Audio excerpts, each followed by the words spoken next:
গত 13 সেপ্টেম্বর শনিবার বিকেল 3টায় ফুলবাড়ী ইউনিয়নের স্থানীয় তাইবাগ কমিউনিটি সেন্টারে এক মতবিনিময় সভা অনুষ্ঠিত হয়।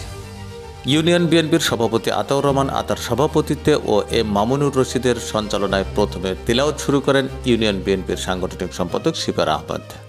প্রধান অতিথি হিসেবে উপস্থিত ছিলেন আম ওয়াহিদ আহমদ। বিশেষ অতিথি হিসেবে উপস্থিত ছিলেন বিএনপির চেয়ারপারসন ফরেন অ্যাফেয়ার্স অ্যাডভাইজারি কমিটির সিনিয়র সদস্য, সিলেট 6 আসনের ধানের শীষের মনোনয়ন প্রত্যাশী মহিউজ সুন্নাহ চৌধুরী নার্জিস, উপজেলা বিএনপির সহসভাপতি নজরুল ইসলাম, সিলেট জেলা বিএনপির সহ স্থানীয় সরকার বিষয়ক সম্পাদক মামুনুর রশিদ মামুন, গোলাপগঞ্জ উপজেলা যুবদল আহ্বায়ক অ্যাডভোকেট মামুন আহমেদ রিপন, সাবেক সভাপতি ও গোলাপগঞ্জ উপজেলা ছাত্রদল ও বর্তমান পর্তুগাল যুবদলের সাধারণ সম্পাদক সম্ভাব্য প্রার্থী ইমদাদুল রহমান স্বপন। প্রধান অতিথি আম ওয়াহিদ আহমেদ বক্তব্যে বলেন, বিএনপি জনগণের দল। শহীদ রাষ্ট্রপতি জিয়াউর রহমানের আদর্শ, দেশনেত্রী বেগম খালেদা জিয়া ও ভারপ্রাপ্ত চেয়ারম্যান তারেক রহমানের নেতৃত্বে বিএনপি আবারও জনগণের সরকার প্রতিষ্ঠা করবে। এজন্য প্রত্যেক নেতাকর্মীকে ত্যাগ ও সাহসিকতার সঙ্গে এগিয়ে আসতে হবে।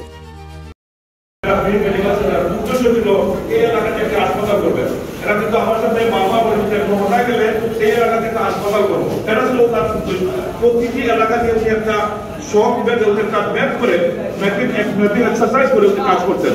তো উনি আজকে নাই, ওনার জন্য আপনারা দোয়া করবেন। ওনার সম্পর্কে আমি বক্তব্য দিতে চাই না, আপনারা অত্যন্ত সুন্দর কথা বলেছেন।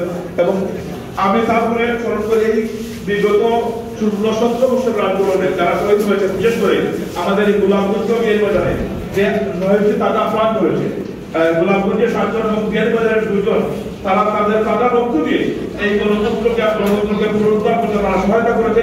আমাদের কাছে কথা বলার অধিকার ফিরে দিয়েছে, তাদেরকে আমি স্মরণ করতেছি।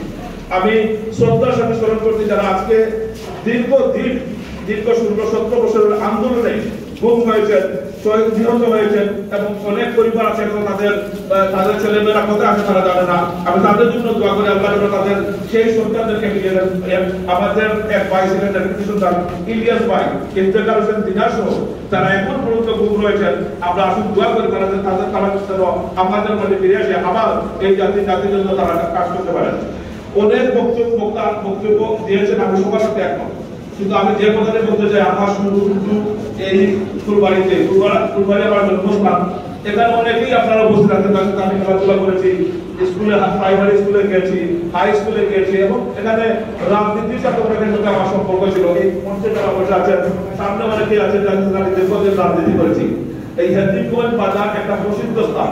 এই হেতিমগঞ্জ একটা বিএনপির কাছে আজকে থেকে নয়, বিএনপি আমরা যখন যুবদল করতাম, ছাত্রদল করতাম, সেই সময় থেকে আজকে অনেকেই প্রবাসী হয়েছেন, অনেকেই এখানে স্বপনের মতো, অনেকেই সেলিমের মতো, অনেকেই বিদেশ গেছেন, জুনেদের মতো, গফুর ভাইয়ের মতো অনেকেই আজকে প্রবাসী হয়েছেন।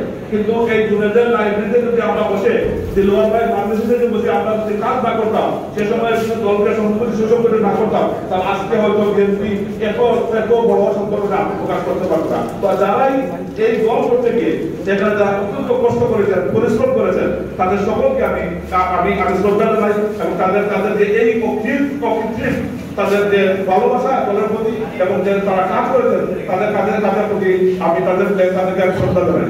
আমি যে কথাটি আপনাদেরকে বলতে চাই সেটা হচ্ছে, এখন নির্বাচন হয়, আমরা নির্বাচন হতে সরকারিতে আসবে। বিএনপি একটি বড় সংগঠন, অত্যন্ত বৃহৎ সংগঠন, বাংলাদেশের সর্ববৃহৎ সংগঠন। এই সংগঠনের প্রতিনিধিত্ব থাকতেই পারে, আপনি দেশেও আছে। আমি ইংল্যান্ডে আমি বাংলাদেশে নির্বাচন করেছি। নির্বাচন করার আগে আমার একটা প্রসেস ছিল, প্রসেসের মাধ্যমে আমি আমাদের মেম্বারদেরকে কনভিন্স করে তাদের সমর্থন নিয়ে কাস্টিং করে তাদের ইন্টারভিউ প্রশ্নের উত্তর দিয়ে তাদের কনভিন্স করে তাদের সমর্থন নিয়ে আমাকে নমিনেশন দিতে হয়েছে। এটাই নিয়ম বিভিন্ন দেশে। এটা করলে অনেকেই বলে দলের মধ্যে খুব আসলে সুন্দর না। এই যারা নির্বাচনের জন্য প্রস্তুতি নিচ্ছেন তাদের অধিকার রয়েছে, প্রত্যেকটা মানুষের অধিকার রয়েছে, একজন মেম্বারের অধিকার রয়েছে। নির্বাচন আসলে সে বলবে আমার অধিকার আছে একজন মেম্বার হিসাবে, আমি পার্লামেন্টে যেতে চাই, আমি আপনাদের সমর্থন দিই। এটা কিন্তু তার অধিকার। এই অধিকারের প্রতি যারা ছোট ছোট দল আছে, তাদের নির্বাচনে একজন প্রার্থী নির্বাচিত করতে বেশি সময় লাগে না, একজন বললেই তারা প্রার্থী হয়ে যায়। বিএনপি কিন্তু সাধারণ সংগঠন না, বিএনপি অনেক বৃহৎ সংগঠন। এখানে প্রতিযোগিতা রাখবে, প্রতিযোগিতার মাধ্যমে যে বেস্ট প্রার্থী সে বেরিয়ে আসবে এবং এখানে প্রতিহিংসা নাই। যারাই নির্বাচিত আজকে আপনারা অনেকেই বলেন কালকে এসেছে উনি কোনো অসুবিধা নেই। তার যদি তার কালকে আসার পরে মানুষ তাকে মেনে নেয়, আপনাদের তাকে কোনো আপনার প্রার্থী হবে, কোনো অসুবিধা না হয়। যেহেতু প্রার্থী হয়ে মানুষের করে পার্লামেন্টে যেতে পারে, সেটাই তো গ্রহণ। আমি আসলে এটাকে কোনো নেতিবাচক ভাবে দেখি না। যারাই প্রার্থী হয়েছেন সকলকে আমি সাধুবাদ জানাই। কিন্তু একটা কথা আমি প্রার্থীদেরকে বলতে চাই, সেটা হচ্ছে যে আপনারা সবাই দলের কথা বলবেন। আমি বারবার একটি কথা বলি, আমাদের শহীদ রাষ্ট্রপতি জিয়াউর রহমানের দল এমন একটি দল, সর্ববৃহৎ দল, কিন্তু একটি কথা বাবা বলেছেন, দশদিন করেছিলেন যে ব্যক্তির যে দল আর দলের যে দেশ। কিন্তু দেশকে যদি প্রাধান্য দিতেন, তারপর দলকে প্রাধান্য দিতেন, সেটা হচ্ছে শহীদ রাষ্ট্রপতি জিয়াউর রহমান। আমাদের বিষয়টা মাথায় রাখতে হবে। আমি আমার কোনো বলয় সৃষ্টি করতে পারি না। আমি বলতে পারি যে আমি আপনি আসেন আমার বিষয়, এখানে স্লোগান হয়েছে, অনেক সময় আমরা অনেক সময় স্লোগান দিই, স্লোগান হবে কারেক্ট মানে, স্লোগান হবে শহীদ রাষ্ট্রপতি জিয়াউর রহমানের নামে, স্লোগান হবে খালেদাদের নামে। ওনাদের যদি ইতিহাস না হতো, ওনারা যদি এই দেশের জন্য কাজ না করতেন, তাহলে আজকে বাংলাদেশ নামে যে ভূখণ্ড, সেই ভূখণ্ডের অস্তিত্ব থাকতো না। আপনারা দেখেন এই পরিবারের স্যাক্রিফাইসের কাজগুলো দেখেন। আমাদের নেতা শহীদ রাষ্ট্রপতি জিয়াউর রহমান 71 সালে যদি উনি আর্মি ব্যারাক থেকে বেরিয়ে এসে সাহস করে যদি কালুরঘাট ময়দান থেকে স্বাধীনতার ঘোষণা না দিতেন, উনি যদি বেরিয়ে না আসতেন, সাহস করে উনি যদি দেশ স্বাধীন না হতো, তাকে যদি ধরতো, তাহলে ফাঁসির কাছে শুনতেন। এটা জেনেও কিন্তু সব সাহসের ভূমিকা উনি পালন করেছেন। উনি কালুরঘাট ক্রাইসিসে ছিল, জাতীয় সিরিয়াস ক্রাইসিস একটা টাইম, কিন্তু উনি কিন্তু বেরিয়ে এসেছেন, বেরিয়ে এসে বলেছেন যে আমি শহীদ রাষ্ট্রপতি জিয়াউর রহমান বলতেছি, আজ থেকে বাংলাদেশ স্বাধীন। বাংলাদেশ এই যে স্বাধীনতা ঘোষণা দিয়েছিলেন, যার কারণে আপনারা সবাই আমাদের মুরব্বীরা, আমাদের বাচ্চারা বেরিয়ে এসে বাংলাদেশকে ভূখণ্ডকে স্বাধীন করেছেন। উনি তারপরে চেষ্টা থাকতে পারেননি, ওনার কাজগুলো আপনারা দেখেন। উনি যেসব কাজ করেছেন মৃত্যুর পরে ওনার কিছু পাওয়া যায়। আজকে তো আমরা কোটি কোটি টাকার গল্প শুনি, ছাত্রলীগ যুবলীগের নেতৃত্বে কোটি কোটি টাকার গল্প শুনি। উনি প্রেসিডেন্ট ছিলেন, ওনার মহাকাশ এটা হচ্ছে আমাদের দোষ। এই আদর্শ নিয়ে কিন্তু শহীদ রাষ্ট্রপতি জিয়াউর রহমানের আদর্শকে নিয়ে কিন্তু বিএনপির নাগরিকদের কাজ করবেন। তারপরে আসছে খালেদা জিয়ার কথা, আপনাদের মনে আছে তো নিশ্চয়, এই যে 17 বছরের যে ধরনের অত্যাচারে এই নেতৃত্ব করা হয়েছে, আপনাদের শেষ অত্যাচারের কথা আমি বলি। আপনারা দেশে ছিলেন, আমিও সে সময় দেশে ছিলাম। অনেকেই বলেন আমার ভাইয়ের সাথে আমার সম্পর্ক সেটা জানেন, আমিও সে সময় দেশে ছিলাম। আমার ভাই রাত্রে গাড়ি করে বাসে করে টাকাতে পাঠিয়েছেন 2-3 দিন আগে। কিন্তু সেখানে আপনি সে সময় আমরা সকলেই দেখেছেন যে আমাদের দেশনেত্রী খালেদা জিয়া সব সাহসী ভূমিকা আপনারা দেখেছেন। ওনাকে ঘর থেকে বাইরে দেওয়া হয় নাই, ওনারা ভেসে যান।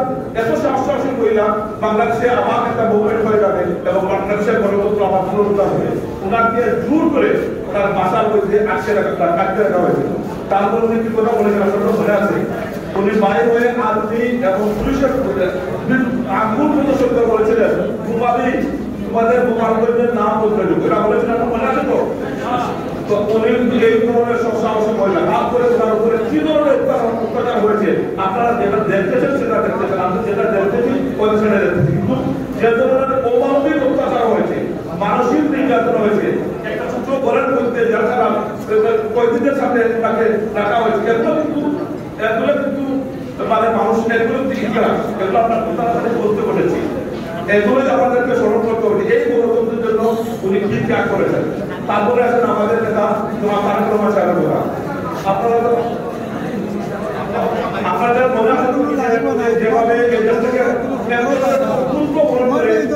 সেখানে গিয়েছিলেন, উনি যখন ব্রিটেনে যাওয়ার সময় উনি স্ট্রেচারে করে গিয়েছিলেন, ওনার অপরাধ দিয়েছিলেন।